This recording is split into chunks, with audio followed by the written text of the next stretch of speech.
Dans le clip. En tout cas, les amis, on adore. Doit-on réellement faire confiance aux publicités? On a tous connu les publicités.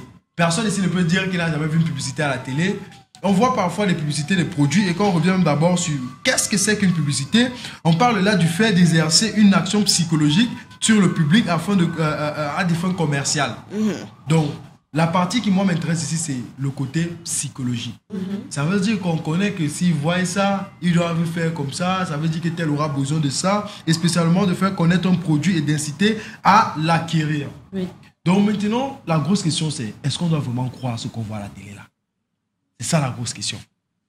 Moi, je pense que si on veut parler en matière de com pour un produit, c'est important quand même d'exagérer un peu. Ouais. Parce que c'est dans l'exagération de prendre le mauvais là pour faire de ça le bon pour la publicité de awareness du produit. Ouais. Parce que si tu restes dans le formel, c'est-à-dire, ok, le savon normal, tu fais comme tu dois faire comme ça avant de sécher, tout le monde connaît ça. Tout le monde sait que c'est comme ça qu'on lave les vêtements. Ouais. Donc, le fait d'exagérer, tremper l'habit, ressortir, ça veut montrer en fait la puissance du produit. Dire que mettre ça, banaliser ça juste comme tout le monde le fait. La personne qui utilisait le produit X va continuer son produit X parce que il va se dire que mais attends un peu, il n'y a pas de différence entre ça et l'autre, donc mieux je reste sur mon produit. Mais quand tu as le produit Y, pour vraiment le vendre, il faut que tu montres un peu l'atout que ça a et que les autres n'ont pas. Je pense que c'est ce que les gens qui créent les publicités veulent mettre en avant. Ils ne veulent pas mentir. Ils ne veulent pas vous dire qu'en buvant comme la boisson, quand tu bois, ça soulève la voiture. Là. Ce n'est pas vrai, on le sait. C'est pas réaliste. Mais juste pour vous dire que c'est une boisson énergisante. Vraiment, moi, je pense que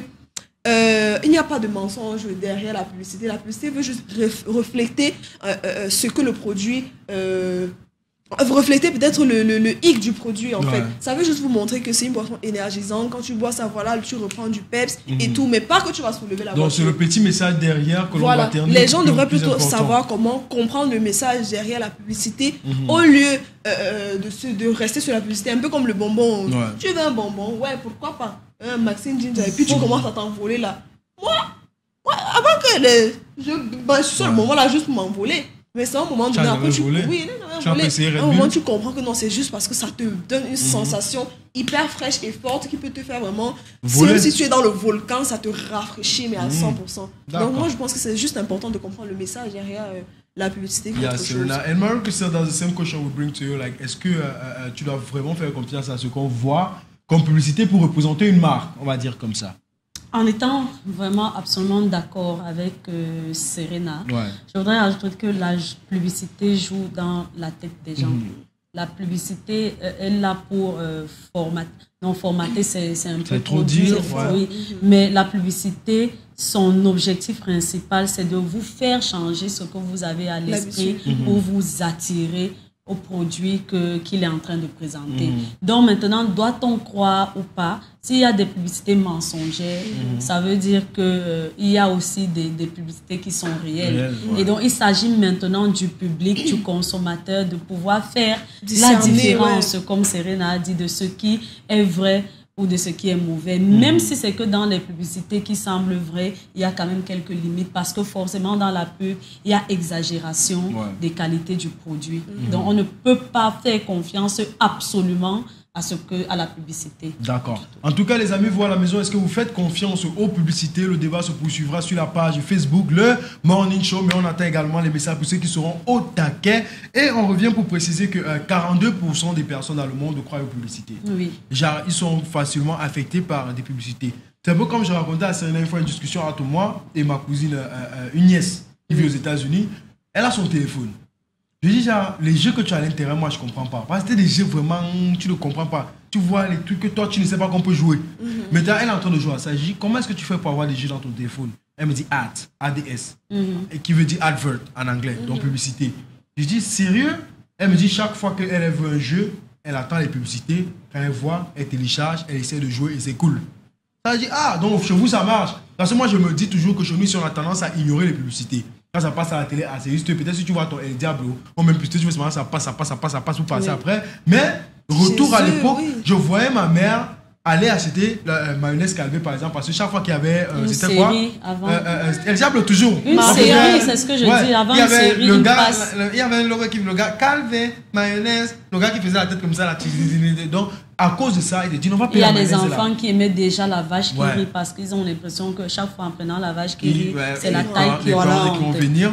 Et maintenant, on part sur le fait que la publicité n'est pas là pour informer sur le produit, mais pour prendre votre attention. Il y a différents styles de publicité. Il y a des publicités qui sont pour tout le monde, pour tout le public. Il y a des publicités qui sont sélectives, que tout le monde ne peut pas avoir accès, comme par exemple ceux qui présentent soit des parfums de grande marque, soit des voitures de luxe. Ça, ce sont des publicités seulement pour certaines catégories et dont parfois ce qu'ils présentent peut être à 80% vrai. Parce que si, je vais dire n'importe quoi, Renault commence à faire la pub ou Kia, les fonctions de la voiture qu'ils vous donnent sont exactement celles que vous allez trouver en achetant votre voiture. Maintenant, ils ont les histoires de voitures électriques ou rechargeables et autres. Chez eux, déjà, ça commence à rouler. Quand ils vont commencer la pub ici, on va effectivement se rendre compte que maintenant, il y a des voitures rechargeables. Les publicités de parfums, par exemple, des grands noms, des grandes marques, parce que les faux qu'on utilise ne font pas de pub. Si c'est ce qu'ils vous disent qui est, parce qu'il y a des parfums qui réveillent des sensations exotiques, il y a des parfums, tu vois. Et c'est dans cette même lancée qui parle pour la publicité. Justement, et quand ils vous disent ça, c'est que effectivement c'est vrai, parce que parfois tu sens l'odeur d'un homme, tu es attiré par rapport au parfum qu'il a mis sur lui. C'est ça qui fait comme si ça crée un rapprochement entre vous, parce que tu trouves cette odeur-là exotique. Exotique, tu trouves beaucoup de choses. Par contre, dans les publicités réservées au grand public, on a pris l'exemple du détergent, on prend l'exemple des mayonnaises, on prend l'exemple des cubes et autres. Ce n'est pas toujours ça. Ou alors des produits qu'on va utiliser à la maison, comme on m'a vu sur une pub là où on disait que ça, dès que tu frottes sur la marmite derrière, même avec l'éponge, la graisse que c'est faux, rien à voir avec la pub. Après, ils vont te faire comprendre que non, maintenant, le produit est sorti en deux. Il y a des gens qui ont copié et ils n'ont pas sorti le vrai produit, alors qu'en réalité, ça n'a jamais été ça. Mais ils vous amènent à acheter. La pub, c'est le commerce. Il faut entrer dans le public, le flatter et faire comprendre que voilà ce qui est bon. Il y a d'autres publicités qui jouent sur la conscience. Où tu te retrouves comme ça, là, le champagne du pays. Du coup, ça devient ton goût. Parce que quelqu'un a chanté et il a dit que c'est le champagne. Et ça devient comme une boisson vraiment, que si c'est que toi, tu ne prends pas ça, c'est comme si ce n'est pas le champagne que tu as pris. Pourtant, tu es conscient que c'est l'alcool et qu'il y a un degré et que ça peut aussi te jeter dans une rigole n'importe comment. Mais par suivisme, tu te retrouves à... Et ceux qui montent la publicité et ceux qui créent le produit gagnent leur argent. D'accord. En tout cas, des publicités positives, c'est ce qui est bon. C'est que quelqu'un paye, il sait que okay, j'ai vu ça, ça vient, et c'est exactement ça. Et de l'autre côté, il y a également des mauvaises publicités. Quand on parle d'une mauvaise publicité, une mauvaise publicité devient grave au point où elle n'est plus qu'une publicité, mais une propagande. Où tout le monde sait que le truc, c'est comme ça, c'est comme ça. Parce qu'à la télé, on a dit que c'est comme ça, c'est comme ça, c'est comme ça, c'est comme ça. Ils ne veulent pas changer d'idée. C'est où c'est mauvais. On prend vos petites opinions avec Serena Lawana. Little Messages, let's go first. Maman Peter, je suis un rappeur et c'est Amira depuis Douala P4 5. En droit, les publicités mensongères sont passibles. Oui, passibles d'une amende. Non, moi je ne crois pas aux publicités parce que celles-ci sont des fois mensongères. C'est Sorena Grâce de Makepe, Misoke. Oui, même si je suis d'accord avec toi, c'est Daniel depuis Bonapriso. On a un problème là, j'ai 27 ans, j'ai fait 5 ans de relation avec mon mec. Enfin, on va prendre ton message même demain. Tu vas voir net au début de l'émission, comme ça on va reprendre, sinon ça va nous embrouiller maintenant vu qu'on est dans le sujet. Avec un regard maintenant sur le monde des publicités camerounaises, est-ce que vous avez une à vous qui vous a marqué? Une publicité, on retourne à ce moment où on regarde une publicité vous qui vous a marqué. Moi, la publicité qui m'a marqué, c'est... je mise plus sur l'originalité qu'ils ont mis en avant pour le produit. C'est sur le... Désolé de dire le nom de la marque comme ça. C'est Gino. Parce que j'aimais beaucoup le son qui est derrière. Ça fait quand tu pars au marché, tu veux juste les produits Gino parce que tu vas commencer à chanter le bon arrive toujours avec Gino. Ma famille est bien avec Gino. Tu sais, donc, moi, c'est la publicité là qui m'a vraiment captivée. Et je trouve que c'est une meilleure façon de communiquer parce que vraiment, c'est tout ce que parle la musique. C'est facile de faire passer son message. Un peu comme quelqu'un va rester, il va seulement commencer à chanter en route. Le bon arrive toujours avec Gino, juste parce que vous avez sorti un son comme ça. Ce n'est pas la même chose. Voilà. C'est mémé cassé. Exactement. Donc, les petits slogans, les petits rythmes un peu que vous mettez dans les publicités comme ça, franchement, ça captive. C'est ça qui captive. Tu vois un enfant à la maison, il voit une série. Il n'est pas captivé par la série, mais dès que la publicité vient, la chanson et puis les joies dans la publicité, tu sais pas comment ça fait il captive et il commence à chanter. C'est comme ça qu'il chante avec ses amis, c'est comme ça que ça part de maison en maison. Mais la publicité, il voit bébé cassé, il mange bébé cassé, il est content. C'est tout gagné, c'est tout bénéf. Donc voilà, moi, c'est la publicité qui m'a marqué. D'accord. Marie-Christelle, et toi? Moi, vraiment pas. Je n'ai pas de publicité camerounaise. Genre, tu me captives rien dans la tête là. Non, parce que quand tu as un peu fait communication, tu ne regardes plus les choses de la même façon que ceux qui n'ont pas fait la même chose que toi. Ça devient différent. Parfois, tu regardes pour apprendre est-ce que les critères de ce que tu vois maintenant ont vraiment été... critique, quoi. Voilà, tu deviens plus un critique.